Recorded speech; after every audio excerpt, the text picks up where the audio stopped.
تو آج کا موضوع ہے اللہ تقوی کرنے والوں سے محبت کرتا ہے، لیکن یہ جاننا ضروری ہے کہ تقوی ہے کیا اور تقوی کا حق کیسے ادا کیا جائے۔ وہ کون سے کام ہیں جن کو کرنے سے یہ پتہ چلتا ہے کہ انسان واقعی متقی ہے۔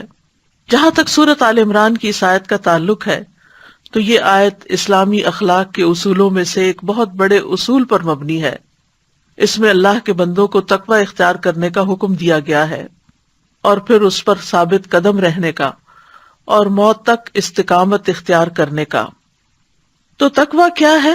سلف صالحین میں سے ابن مسعود اور دیگر لوگ جیسے حسن بصری، اکرمہ، قتادہ اور مقاتل کہتے ہیں کہ حق تقاتہ کا مطلب ہے کہ اللہ کی اطاعت کی جائے اور اس کی نافرمانی نہ کی جائے، اور یہ کہ اس کا شکر بجا لایا جائے اور اس کی ناشکری نہ کی جائے، اور اس کا ذکر کیا جائے اور اس کو بھلایا نہ جائے، اور خاص طور پر اپنی زبان کی حفاظت کی جائے۔ انس رضی اللہ عنہ سے روایت ہے، وہ کہتے ہیں کہ کوئی بندہ اس وقت تک اللہ سے اس طرح نہیں ڈر سکتا جس طرح کے ڈرنے کا حق ہے، حق تقاتہ ہی ہے، جب تک وہ اپنی زبان کی حفاظت نہ کرے۔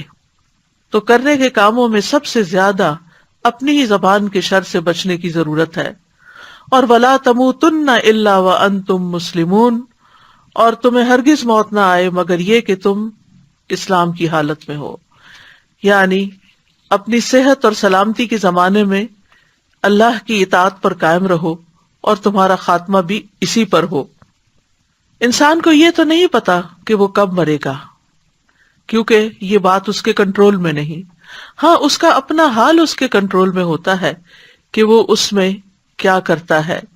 تو گویا مرتے دم تک، کیونکہ موت کا پتہ نہیں، تو ساری زندگی ہی اللہ کی اطاعت میں گزاری جائے تاکہ جب انسان مرے تو پھر اللہ کا فرما بردار ہو کر مرے، کیونکہ جس طرح کی انسان کی زندگی ہوگی اسی طرح کی موت ہوگی، اور جس طرح کی موت ہوگی اسی حال پر انسان اٹھایا جائے گا۔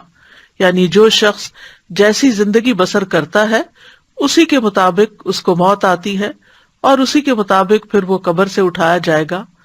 تو اللہ سبحانہ وتعالی ہم سب کو توفیق دے کہ ہم اللہ کی اطاعت میں ہی زندگی بسر کریں اور حقیقی معنوں میں ہمارے اندر تقوی پیدا ہو جائے۔ تقوی کا لفظ جو ہے یہ عربی زبان کے مادے واو قاف یا سے ہے۔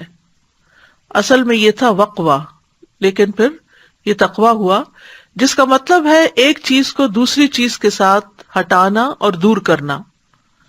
تو متقی انسان اپنے آپ کو نیک عمل کے ذریعے نافرمانی اور اس کے نتیجے میں آنے والے عذاب سے بچاتا ہے۔ عربی میں تقوی کا معنی ہے الصیانہ، الحذر، الحمایہ اور الحفظ۔ تو صاحب لسان العرب کہتے ہیں کہ تقوی کہتے ہیں خود کو عیبوں سے بچانا اور بچاؤ اور احتیاط اور حفاظت اختیار کرنا، یعنی شریعت میں کمال درجے پر ہر اس چیز سے بچنا جو قیامت کے دن نقصان دے، یعنی اللہ تعالیٰ کے اوامر کو بجا لانا اور نواہی سے اجتناب کرنا۔ متقین وہ ہوتے ہیں جو گناہوں سے بچتے ہیں اور فرائض ادا کر کے اپنے آپ کو عذاب سے بچاتے ہیں۔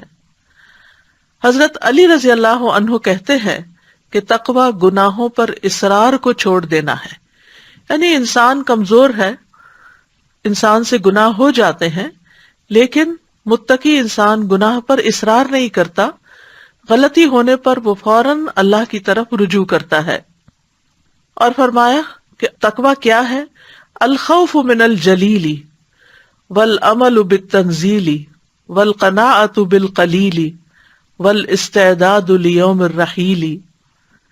اللہ عز و جل سے ڈرنا، وحی الہی یعنی قرآن و سنت پر عمل کرنا، تھوڑے پر قناعت کرنا اور موت کی تیاری کرنا، اور یہ کہ تمہارے اور تمہارے رب کے درمیان کوئی بچاؤ ہو، یعنی اللہ کے عذاب سے بچ جاؤ۔ ان تجعل بینک و بین عذاب اللہ وقایہ۔ اور پھر یہ کہ تقوی یہ ہے کہ انسان اللہ کی عبادت ایسے کرے جیسے اس کو دیکھ رہا ہے، اور اگر وہ نہیں دیکھتا تو اللہ تو اس کو دیکھتا ہی ہے، اور یہی تعریف احسان کی بھی ہے۔ ابن قیم رحمۃ اللہ علیہ تقوی کی مختلف شرعی تعریفات بیان کرتے ہوئے کہتے ہیں کہ حقیقت میں شرعی تقوی اللہ کی اطاعت میں کیا جانے والا وہ عمل ہے جو ایمان کی حالت میں اور اجر کی نیت رکھتے ہوئے اللہ کے احکامات پر عمل کرنے اور اس کی منہیات کہتے ہیں جن چیزوں سے منع کیا گیا ہے اس سے بچنے کی صورت میں سر انجام دیا جاتا ہے۔ پس اللہ نے جو حکم دیا ہے متقی انسان حکم دینے والے پر ایمان لاتے ہوئے اور اس کے وعدے کی تصدیق کرتے ہوئے اس پر عمل کرتا ہے، اور جس چیز سے اللہ نے منع کیا ہے وہ منع کرنے والے پر ایمان لاتے ہوئے یعنی اللہ سبحانہ تعالیٰ پر ایمان لاتے ہوئے اور اس کے عذاب سے ڈرتے ہوئے اس کو چھوڑ دیتا ہے۔ بعض سلف تو یہ بھی کہتے ہیں کہ تم تقوی کی حقیقت کو اس وقت تک نہیں پہنچ سکتے جب تک کہ تم ایسے کام بھی نہ چھوڑ دو جن میں کوئی حرج نہیں، اسی بات سے بچتے ہوئے کہ حرج والے کاموں میں نہ پڑ جاؤ۔ تم مباح چیزیں بھی اس لیے چھوڑ دو کہ ممنوع سے بچ جاؤ۔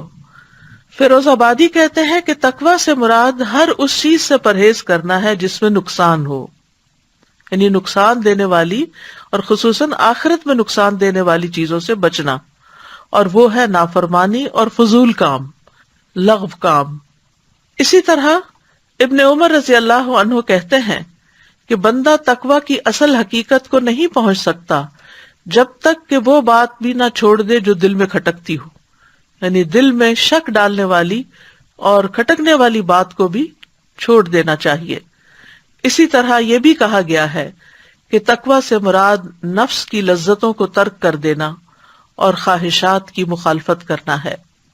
عمر رضی اللہ عنہ نے ابی ابن کعب سے تقوی کے بارے میں پوچھا تو انہوں نے کہا، کیا آپ خاردار رستے سے گزرے ہیں؟ انہوں نے کہا، کیوں نہیں؟ ابی ابن کعب نے کہا، تو آپ کیا کرتے ہیں؟ عمر رضی اللہ عنہ کہتے ہیں، سمٹ کر، کپڑے بچا کر اور بھرپور کوشش کر کے احتیاط سے گزرتا ہوں۔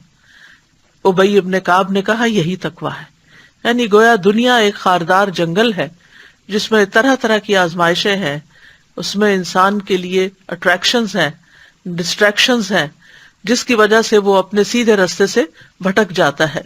تو انسان ایسی تمام چیزوں میں الجھنے کی بجائے، ان تمام امور میں پڑنے کی بجائے جو انسان کو اللہ سے دور لے جائیں، وہ بچتے سنبھلتے ہوئے سیدھے راستے پر چلتا رہے تاکہ اپنی منزل کو پہنچ سکے۔ بعض علماء کہتے ہیں تقوی تمام کا تمام اس آیت میں جمع ہے، اور وہ آیت ہے، ان اللہ یأمر بالعدل والاحسان وایتاء ذی القربى وینہی عن الفحشاء والمنکر والبغی یعظکم لعلکم تذکرون۔ بے شک اللہ حکم دیتا ہے عدل کا، احسان کا، رشتہ داروں کو دینے کا، اور روکتا ہے بے حیائی کے کاموں سے، برائیوں سے اور سرکشی سے۔ وہ تم کو نصیحت کرتا ہے تاکہ تم نصیحت حاصل کرو۔ تو اس میں کرنے کے کام بھی بتا دیے گئے اور جن چیزوں سے رکنا چاہیے ان کے بارے میں بھی بتا دیا گیا۔